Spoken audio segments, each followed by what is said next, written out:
You may have noticed the small codes that I have at the end of programs or when I'm asking people to provide feedback. I want to share with you the secret of those codes and how you might use them to be more productive in your writing and have a better opportunity to recycle what works really well.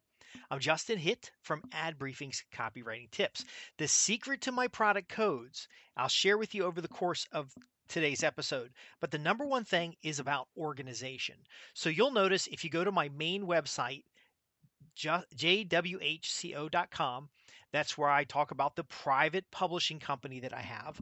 Again, my company manages overhead activities associated with administrative, accounting. It also handles some of the high level personal branding work that happens, and it's the structure that I bring employees in and out. So if I have staff needs, I bring them in and out through that company.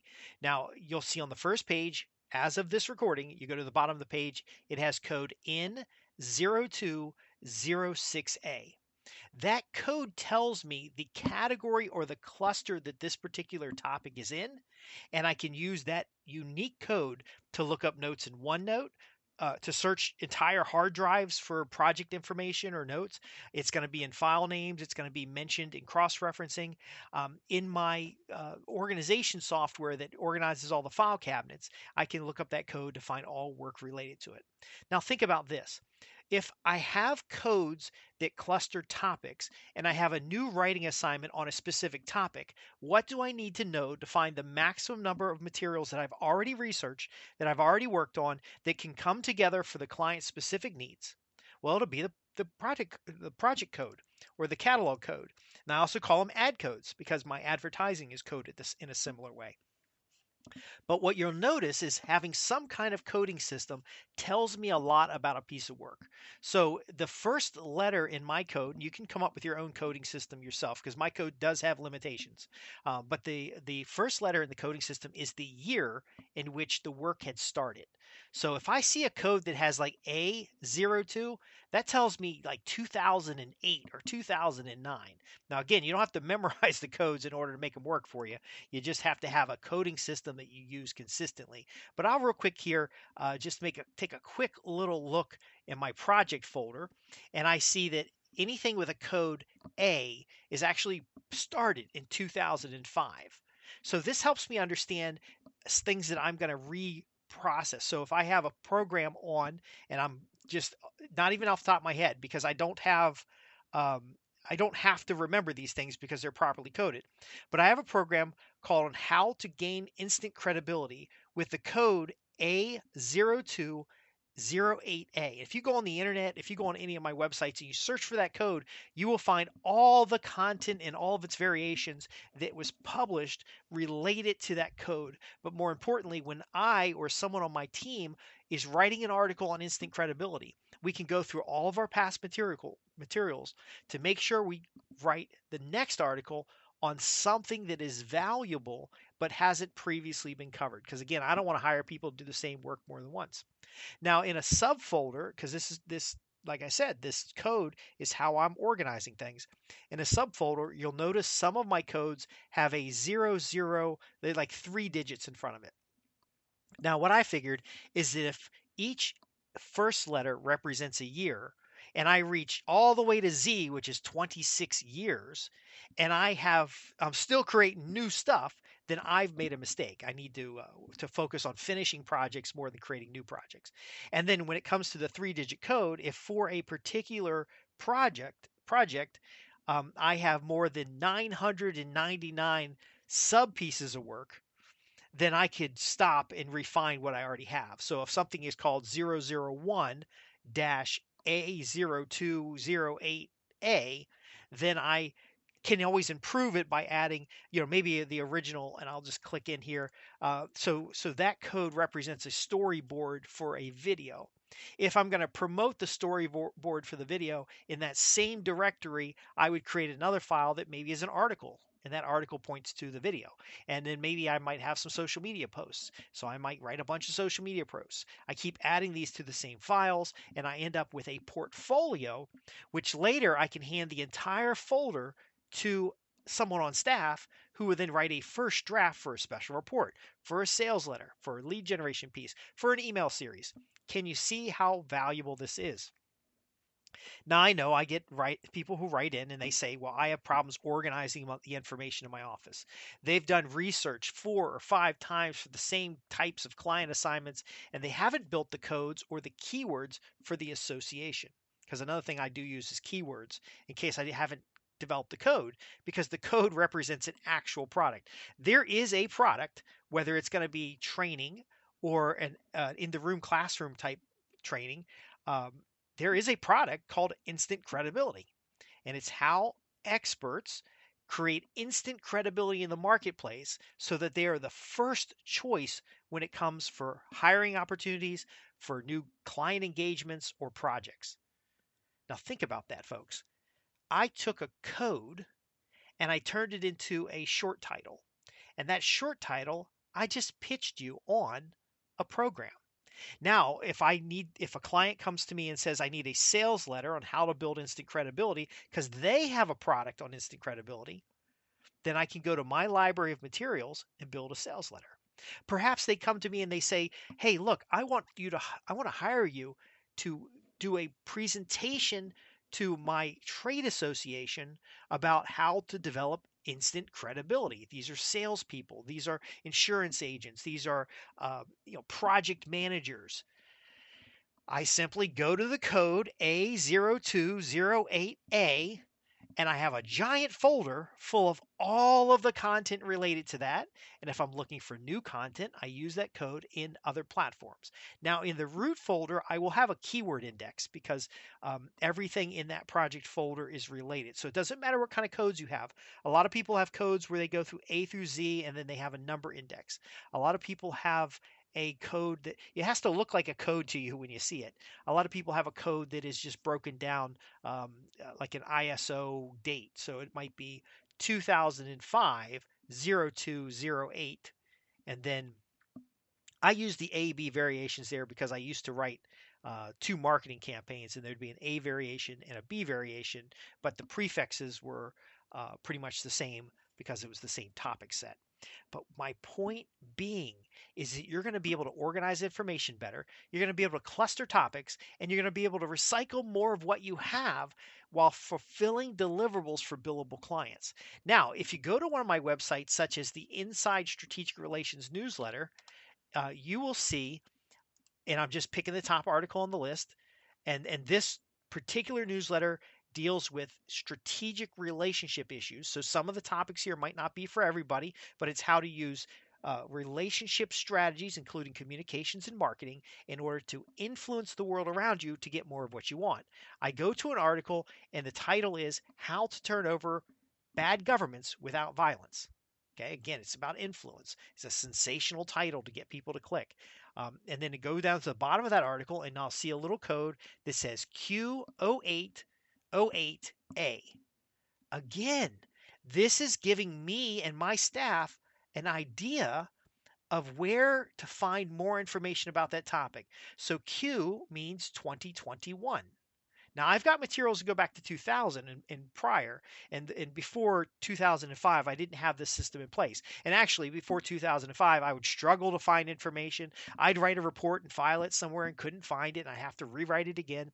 I'd get a client project, and I'd do the deliverables, and then maybe a year later, I got a similar project, and I had to start all over. So again, the coding system that I use, and whatever coding system you develop, is the same across my marketing pieces, across how I organize information, and how I store my research materials, and then how I file things in the office. So now I can see in 2021, I have a program uh, that's coded Q0808A, and it's called Reversed Bad Governments. Now, where did that program come from? Well, it started out as a commission by a political action committee, and they wanted to look at, are there ways to give confidence to their newsletter subscribers that we don't need violent rebellion, because we were seeing a lot of the in 2021 they were burning down cities, in 2020 2021, and so there's a counter to this. So why should you be mad but not take that approach, and here's a different approach. That was the theme of the papers that I put together. And so when I do a commission, that is a research. I'm doing research, and then I'm building kind of a special report in an outline format that I then provide to the client. And then from there, they might create lead generation, email series, sales letter. It's just like a big bundle. But long story short is I retain the mutually exclusive rights. So they have exclusive rights to whatever I delivered, but I can add to these materials over time.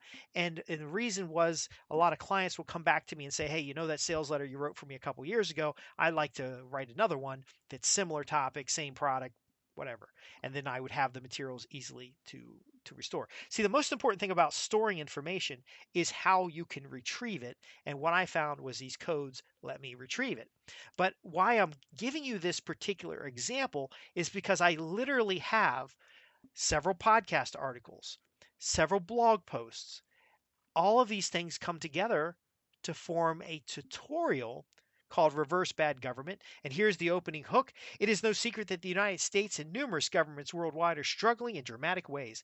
The right of citizens are at risk. War is at hand, and destructive policies live on beyond those politicians who create them. So I actually have for $397 a 1-year special access program that I was able to develop. This is very important because the information around the topic was easy to recover. Okay, this is extremely important. Now, in my Inside Strategic Relations, that's a different world than Ad Briefing's copywriting tips. And I'm giving you the behind the scenes on this because literally the product that clients get for this training program, and I'm going to go through the bullet points really quick, is only possible because I have coded everything related to how to change the government by a single code. So first thing they get is a pre-release manuscript containing 95 pages. And then it covers the types of governments from a historical perspective, an essay on why governments fail, and steps for getting the government you want. It was a $795 commission. So a number of people bought into that. They paid about $795 each. And then I went and wrote the commission, and now I've edited the commission and added to the commission, and it is a 95-page report that comes with this tutorial. The next bullet point, I won't read all these, but get answers to all your concerns through a mindful assessment. Complete and return the enclosed assessment for a custom response on how to address an out-of-control government. You'll get actionable insights, a $397 value. So what I've done is I said, okay, well, I've got this manuscript that I can modify and use. So I have to redact it. I can't include the specific things that the client wanted or naming specific competitors or whatever the strategy was. But I can sanitize that report, and I come up with a 95-page manuscript. A manuscript is an 8.5 by 11 report, usually Courier, very simple formatting, and that has value because the client can go through and use the exercises in it to get the results that they're looking for. But I add on top of that an assessment. So what are the questions I need to ask in order to understand the challenge that a political action committee might have, that a politician running for office may have, that a nonprofit or advocacy group may have? And they answer those questions, and then I develop an idea of what the problem they face is, and then I provide a written report of findings. What do you think I do with that report of findings? Well, the first thing I'm going to do is I'm going to put a code on it so that I can know it's associated with this topic. And let's say I do 10, 15, 20 of these assessments. Do you think there might be a common theme among these assessments that would be good content to add to the manuscript and now have a special report? Now, there's another value here. Participate in shaping the remaining content of this report. Your questions, comments, feedback will help finish this manuscript. This participation gives you complete resources tailored to your needs, a $997 value. So I'm telling the client that, look, I'm going to give you a manuscript. I'm going to give you an assessment. I'm going to give you a report of findings. But all these together, we're going to make sure that this report, this concept of reversing a bad government is completely developed and tailored to your specific needs. Then, of course, I offer consultations, and then I offer a final free copy of the report, because what I do is I use small groups of people. They go through these groups. There might be 10 people. I develop the report, I finish the report, and then I offer it to the people who attended the class, and then I might sell that as a product later. So a more expensive product. And I also mentioned that here. This program is for those who have worked too hard to lose everything in civil unrest or societal collapse. Now, this particular program is not a prepping program. It really is for influencers and decision makers and people who have to make difficult decisions in tough economies for either their company or their political party or their fundraising. And so I do say you get a $3,585 value with a target retail price of $2,995 to include a consulting package. Founders also receive 3 additional consultation coupons plus a custom action plan tailored to your specific needs. So what I'm saying is that this is my value proposition. Hey, I'm going to give you all this value, but if you come in when it's a little rough and when the programs are not fancy and you be a founder, then, and by the way, the founders get to pay $2,500 to be a founder. Um, this is the upsell. And then, of course, they get 12 months access for $397, and I have an opportunity on the back end to sell them into the founders opportunity. But again, where do I find the materials for a follow-up email campaign that says, "Hey, you came in as a student, but it sounds like this is something you might be interested in. Let's go all the way and create a tailored action plan for your organization. It's just $2,500." Where do you think I get that content from? Well, I don't go to my website and have to read it again. I don't go and have to find anything. I essentially go to the project folder that has been coded. I go to one of the many information repositories that I have. I would go search up the code. I will search up the known keywords, so the keyword cluster around this particular product. In those folders, I might have customer avatars. In those folders, I may have headlines, big giant databases of headlines. But again, being that it's all coded by a very simple system, I can recover that information quickly. It allows me to deliver better value for my clients. And most importantly, if the client comes back in the future, which many of them do, I can recover where I left off, or where I've added all these other materials and then again give them not what they're getting with the 5-figure deal that we're doing right then, but they're getting that plus all the historic materials for 10, 15, 20 years. Now I have a massive library of PDFs and I code those using the ad codes. So if I find a PDF that maybe it's a report from some government agency, maybe it's some evidence, maybe it's a swipe file, I can then recover that easily. And we do it also with keywords. Now, the last thing that I do with these codes is I use it in billing, because I do charge my clients for research, and I do charge that's a service I deliver because I also write technical papers. But I also charge my clients on a per project basis. So I tie their project to something in this cluster, and then we work on it. And then when it's delivered, I'm able to recall both the topic and the hours and labor that went into it, so that I can charge my client for the work done. Now, I'm not charging them for the historic work. I built that into my rates by having a rate that starts at $397 an hour and $8,500 a day for consultations. Now I can with this method I can write a complete white paper in a day. It takes a couple days to edit and review it and work it through the client's approval process. But ultimately, I'm not spending 7 months or 3 months or even 3 weeks finding materials. As I found the materials, as I wrote articles, as I promoted my own stuff, I have built a library. And this library is extremely powerful for being able to deliver quality work, being able to turn over work quickly, and be able to provide a context that delivers an actionable solution for my clients. So there's some ideas that are really going to put you in a new position. Coding, you've got to have some form of coding. Now, I've gone through the trouble of looking at and researching how top copywriters, Dan Kennedy, Ted Nicholas, all the classics, Schwartz and all those folks, how did they code their materials? And what you'll often, once you know that this exists, you'll see it in their in a copy swipe.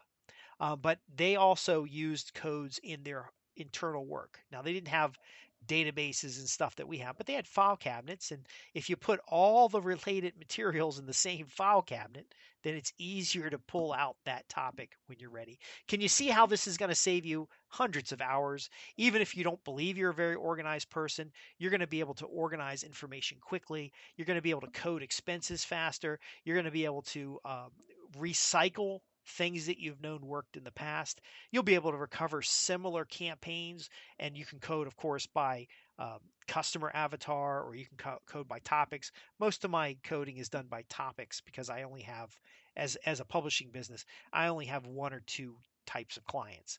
But ultimately, again, the coding saves you time and effort.